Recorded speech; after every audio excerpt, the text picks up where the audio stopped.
As Hashem, today's daf is Masechta Chullin Daf Yud number 12. And we're going to start from Daf Yud Amid Beis just to finish up what we were talking about yesterday. And basically, yesterday was the topic was, at the end of the page, was how do I know that Manohal Milsa on top of the page, that Oike Milsa Acheske, you always go after presumptive status. If something is presumed, let's say Tame, then you assume that the Chazaka continues, the presumptive status continues. So the Gemara brought a raya that from how a kohen is metame a house that has a neg in it, right? He looks at the nega, it has the right size in the house, then he has to leave the house and then say the house is tame. But between the time that he left the house and go outside, maybe the nega became smaller. So it must be that even the Torah has a source that you go after chazaka. That proves it, because we don't assume that when the coin was in the house, you saw it had the size of a nega. So when he left, it must have also had that same size. Rav Acha bar Yaakov says, no. How do you know that? Maybe the Torah is talking about with the kohen, as he's walking out of the house, is always looking at the nega, and as he's leaving the house, boom, he's watching the nega, so it never let it became smaller. So Rav Acha bar Yaakov says we don't have a source that you go after chazaka from the Torah. So the Gemara says, Tanya, the loik Rav Acha bar Yaakov. I'll prove it to you that it's not like Rav Acha bar Yaakov says, because the Brisa says the yotza kohen min habayis, that the kohen leaves the house that has a nega. Let's say that maybe the kohen could go home and say, and then be mitama the house. So he goes to another neighborhood. Talmud Loimel Pesach Haboyas. The kohen has to go right to the entrance of the house to make mitama. He can't go home. Maybe he has to be mamish. Maybe he has to be under the threshold of the house or the lintel of the house, and then say the nega, this house is tamei.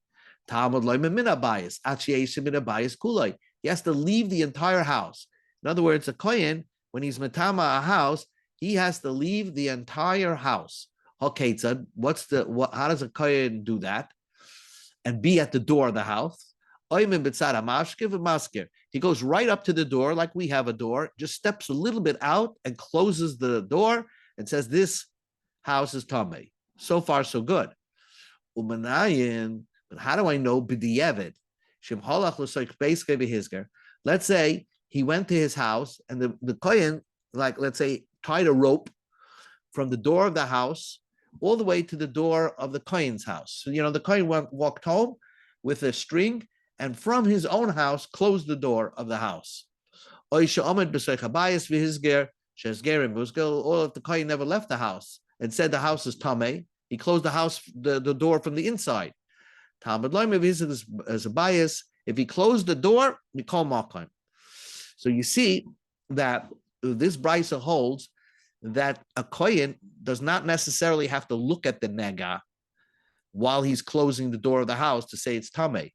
He could go home, attach a string to the door of the house, go to his own home, and then pull the door closed and say it's tamei.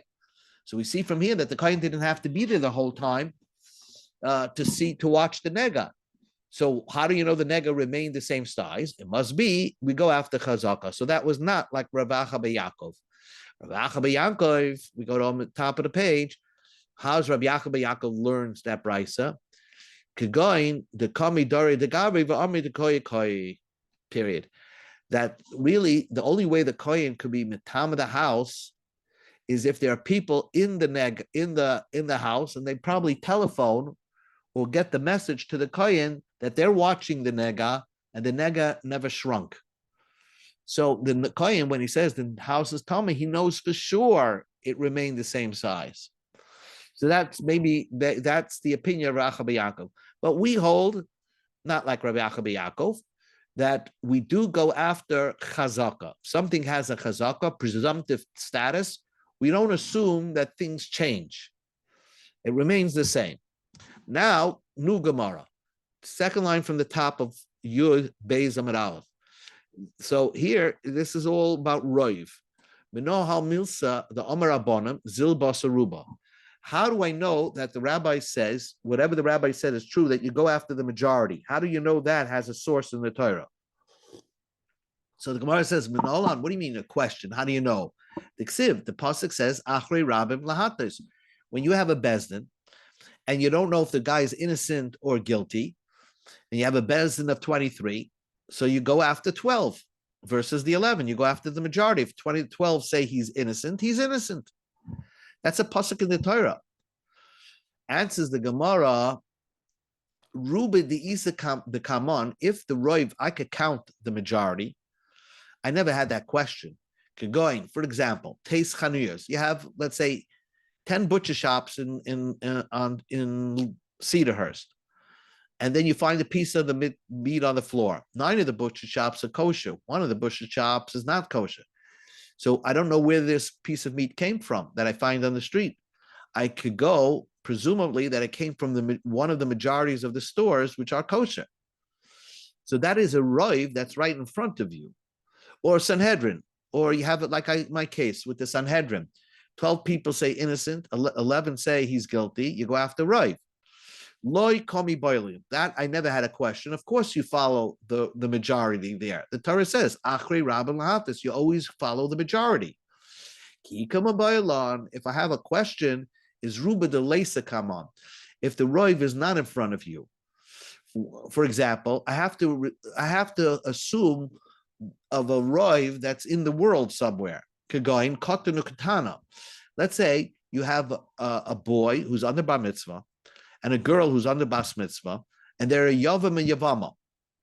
They were at one time brother-in-law and sister-in-law, and there's a din yibam. So if I should wait till they're adult, till I know for a fact that they can have children, in order to marry them and do the yibam. But what happens if I did it?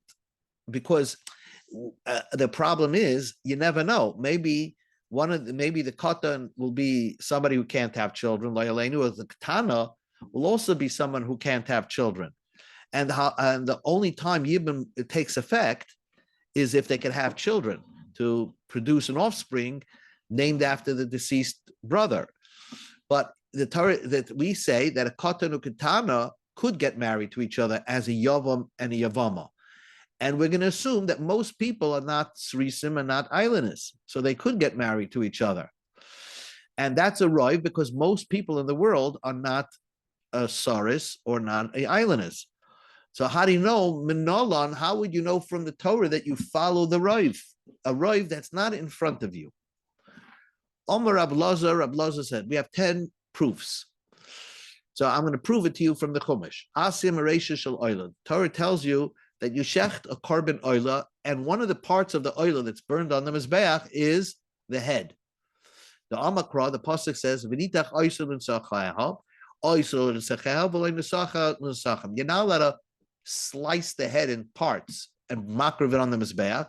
The head has to be one part as a whole head that you makrav on the mizbeach. Okay, so what could be the problem? How could you say that this is a kosher oila? Every time you shecht an animal, if you're not going to check the carbon oila and you can't open the head, maybe there was a hole in the membrane of the brain. Shema ninkav krum shalmoyach. Maybe the inner membrane that's covering the brain of the carbon had a hole in it, and therefore the animal was treif. It was not a kosher carbon oila. So how come the Torah didn't tell you that? How could the Torah tell you, oh, be makar of the head? Maybe it's a treifa animal.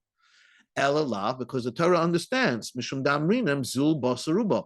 Most animals are not treif. So there's your proof that most animals are not treif. Says the Gemara, Mimai. How do you know that's the reason why we are not investigating further? Dilma, maybe the Torah requires you to investigate. The polale ubadakle, you make a slit and you check it out. In other words, as you can see in the picture over here, I have the picture. In other words, maybe the Torah requires you to check. check out the animal. Here's a picture of the head of an animal. You just split a little bit of the head open, you examine the brain. But you're not splitting the head into two parts. And that's the Torah. The Torah says don't split it in two parts. Dilma de Polalei Bodically. Maybe you opened it and checked it out. The Torah tells you don't break it into further parts. Torah was concerned that you're going to break it into further, smaller parts. If you're going to keep it, sever it, but keep it connected, the layif, if it's still connected, less lamba, there's not a problem. So maybe the Torah is requiring you to check out every carbon oil to see it doesn't have a puncture in the membrane. Okay, Mar B'drei Ravina says, I know another source where the Torah require obviously says you go after Rav. Asya Mishviris Etzim B'Pesach, Torah tells you you're not allowed to break a bone in the carbon Pesach. Don't break a bone. Again, when you bring a carbon Pesach, maybe the brain had a puncture in the membrane, and you're supposed to break the skull in order to check the brain.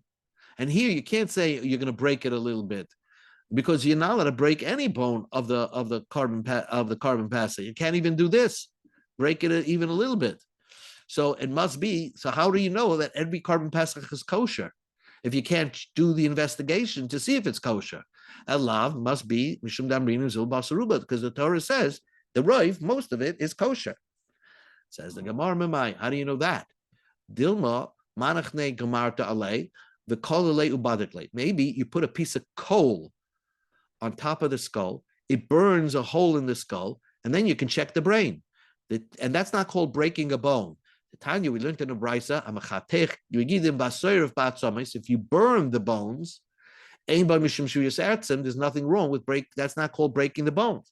So maybe the Torah requires you when you bring a carbon Pesach to check the brain. How are you going to check the brain? By burning a hole in the skull and then seeing the brain to see if it has a hole in it. So that's no good. The raya of number 1 and 2 are knocked out.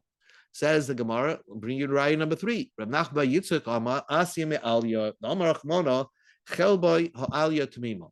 The Torah tells you when you bring a carbon shlamim, here it is, v'hikriv mizevach hashlamim ish l'Hashem chelboy ha'alya tamima l'umas ha'atza yisarena. The Torah tells you should bring the tail, and I'm just going to bring up the picture of the diagram of the animal. The Torah tells you to bring the alya. So right over here, where the kidneys are, that's where you sever the animal to the tail, and that's brought on the mizbeach. Now the question is, if you're bringing this entire animal with the bones wrapped around the spinal cord, maybe the spinal cord inside the vertebrae has a puncture, or maybe something is wrong with the spinal cord, making it a treifa. The fact that you don't have to check it proves that the Torah was not concerned with treifas, because you go after most animals are not treif. That's the question. That's the proof. If the Torah, maybe the spinal cord was severed. Maybe because you go after rife, and most spinal cords are not severed. You're not going to say the metatai pasuk that the Torah tells you no. Maybe the Torah is telling you but after the kidneys, that's when you cut for the tail to put on the animal, and there the latter part of the animal, if that part of the spinal cord has a puncture in it or severed, it won't possible make the animal treif. So therefore, it's a part of the animal. The tail has a part of the spinal cord that wouldn't make the animal treif. Answers the Gemara, not true, because L'umas ha'atza amarachmana mokam shakloyes yayatza. Torah wanted you to start cutting the tail from just above the kidneys, which is further up, which would make the animal treifa if that part of the spinal cord had a puncture or a sever. So now, so therefore, there was no way. Again, there was no way to check this animal. If you're bringing the tail from the place where you from the beginning of the kidneys all the way to the end of the tail, you're putting that on the mizbeach. How do you know that the spinal cord inside of it didn't have like a sever to it, which would render it treifa? You can't check it. So the Gemara says certainly you could check it. Dilma the pasuk leva odagle. Maybe you just open it. You open the vertebrae, the bones, and you check it. The imishim tmima. The Torah says it has to be a complete tail. If you're cutting it in different pieces, if it's still connected as one piece, less lamba, there's no problem. So the Gemara still gets around it that you could still check to see if it's kosher. So you're not relying after Rav. So again, the Gemara needs sources. Where do you know that you rely after Rav? So the Gemara says Rav Sheshes is the fourth opinion, and he says Bered Rabbi Idi Amar, he says, Asya me Egla Rufa. I have a proof from Egla Rufa. The Amar Achmana, the Torah tells Ha Arufa. The Rufa, an Egla Rufa, was an animal that you chopped its head off, right? And Kishi Shleima Teheve. And it has to be that you can't check to see if the animal was a treifa. You just chop the head off. V'leichash dilma treifa. Maybe the animal was a treifa. How do you know it's a kosher Egla Rufa? The Torah tells you go after Rav, and Rav animals are not treifa, and you can't just check it because the Torah says that you have to leave it there, or the animal that you chopped its head off.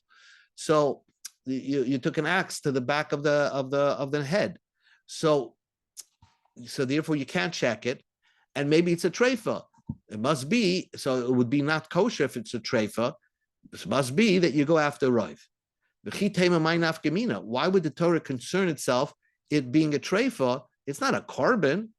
And says the Gemara, yes, it is. It does say that Egla Rufa is like kachim. It says the word kapara. So it's like a carbon. The Torah would concern itself if it's a treifa, but there's no really way to check it. So we have to rely on the majority of animals that are born, that are calves, are not treifa. So that's a good proof. Rabbi Bar Shivshila Omar Asime Paraduma. I learned from the Paraduma, the red cow. The Torah says, V'shachat, you shech the red cow on Harazesim, V'sarav, and then you burn it. When you're shechting it, it's a whole animal. When you're burning it, it has to be a whole animal, and you can't, break it apart to start checking to see if it's treifa. So so then aren't you concerned that it's a treifa? Because the Torah is not worried that it's a treifa. That you go after Rav. Maybe the Torah doesn't concern itself it being a treifa because you're not shechting it in the Beis Hamikdash. You're shechting it on Har Zeisim. And since it's Marachatas carrier Rachmana, it's called a chatas. So if it's called a chatas, the Torah would concern itself it being a treifa, and the fact that the Torah does not allow you to check to see if it's a treifa, so it must be the Torah is relying on a roiv that most animals, most cows are not treifa. Ravacha by Yaakov Amar Ravacha by Yaakov says, "Asiyah Mesir HaMishtaleach." I'm going to learn from Sir HaMishtaleach. The Rachmana Amar V'Lokach Shnei Yisir Shnei Yisir Mishavim. If you remember on Yom Kippur, the service is that he does a lottery between two goats. One goat is a carbon, and one goat gets thrown off the mountain, as you can see, Azazel. Now, the one that's thrown off the Azazel, maybe it was a treifa. You can't check it. You see, the one that's a carbon, you can open it up after you shecht it. But here, you're throwing it off the mountain. Maybe it was a treifa. Dilma, we go to Ahmed Beis. Dilma chad minay treifa. The one for the Azazel was a treifa. That one that turned to go into Azazel was a treifa.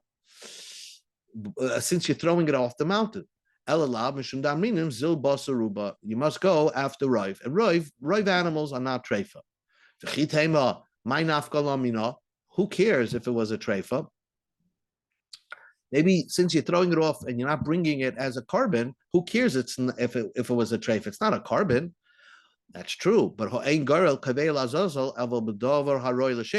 since that Azazel animal could have technically been win the lottery and be the carbon. So it had to be a kosher animal to begin with.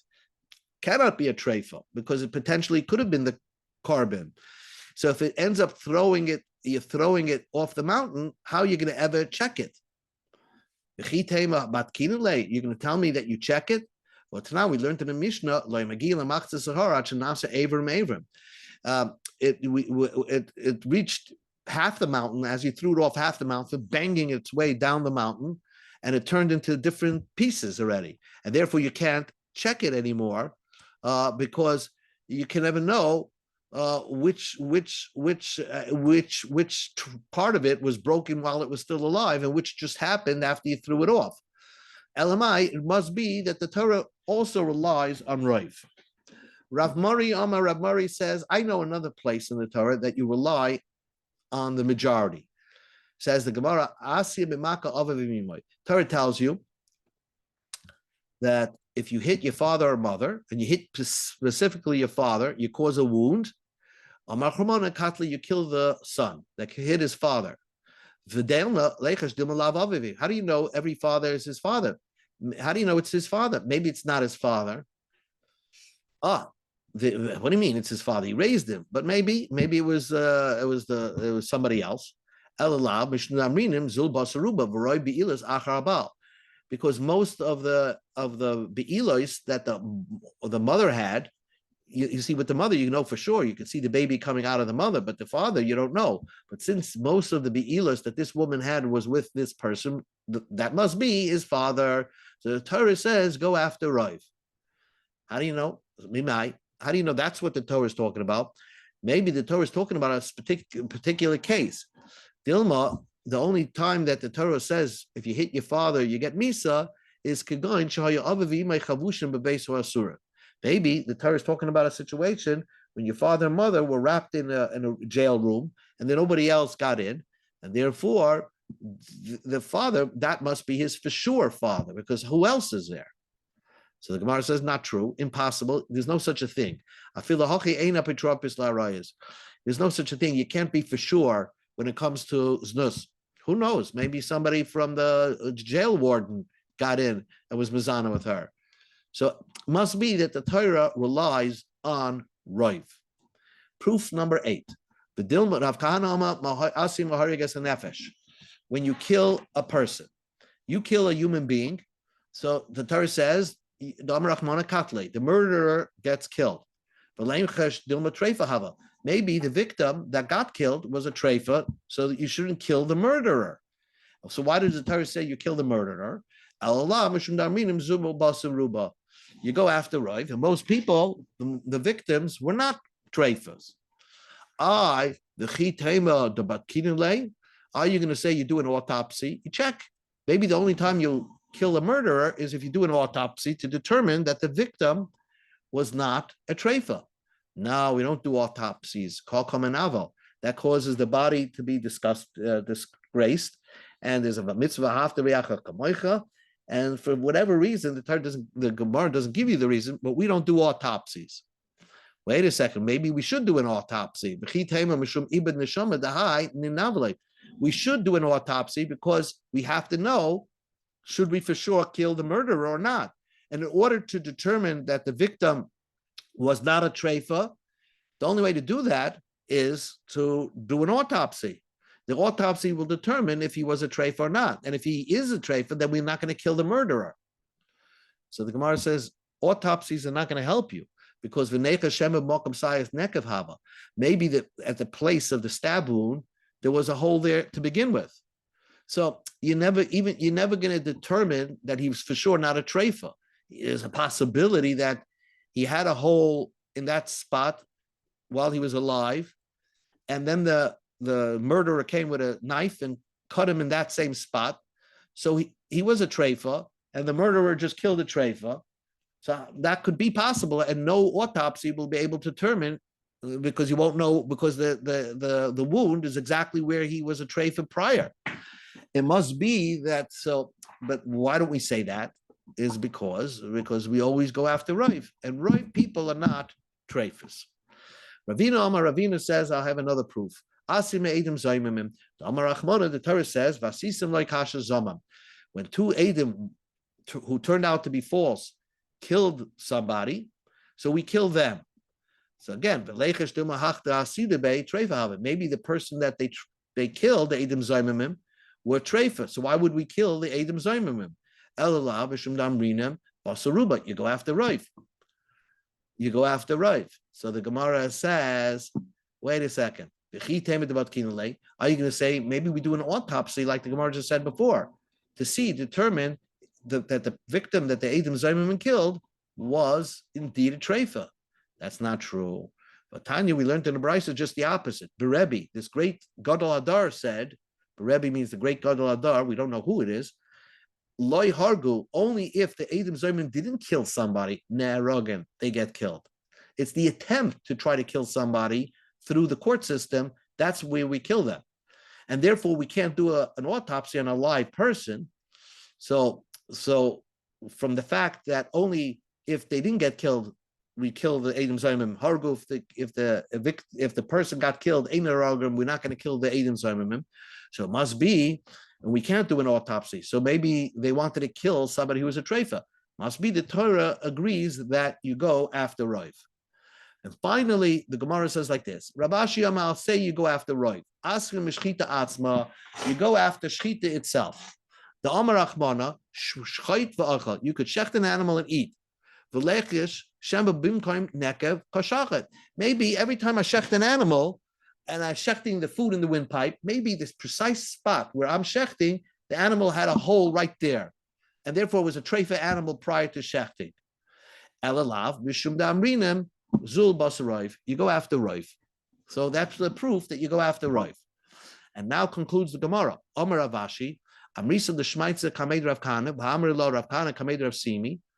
Ba'amar le, and he said like this. Rav Kahana said this. Rav Kahana responded, or Rav Shimi responded to all these riots. The Dilma maybe heichad the afsha, heichad the lo yafsha. In other words, if you have no other choice, then the Torah says go after Rav. But if you have a choice to mevarer something, to clarify something, then maybe we don't go after Rav.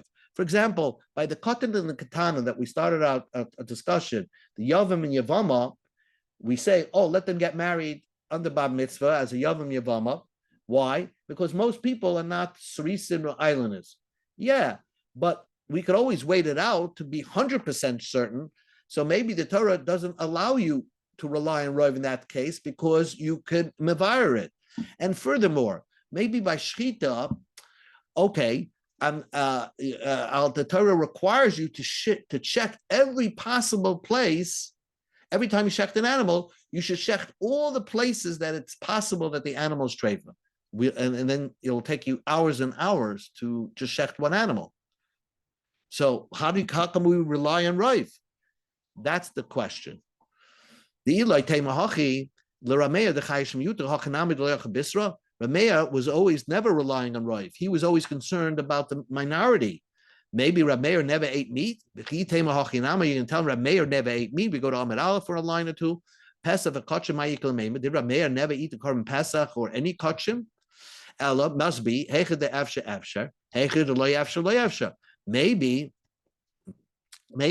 when it's possible to mevarer it, let's say check every treifa. The Torah says don't rely on Rav. When it's impossible to be 100% certain, then you go after Rav. Whenever it's possible, wait it out. And when it's not possible, then you go after Rav. So how do you know that we go after Rav? So concludes Rashi, that we are soibech on Rav, even if you could be mevarer it. And because of that, therefore, we don't check 18 possible ways when you check an animal to checking every possible treifa. There's a halacha Sinai that says you go after Rav, even though potentially you could check it out and be 100% certain. But the halacha Sinai says that since the majority animals are not treifa, you don't have to do all that checking. Okay. Go ahead, bro.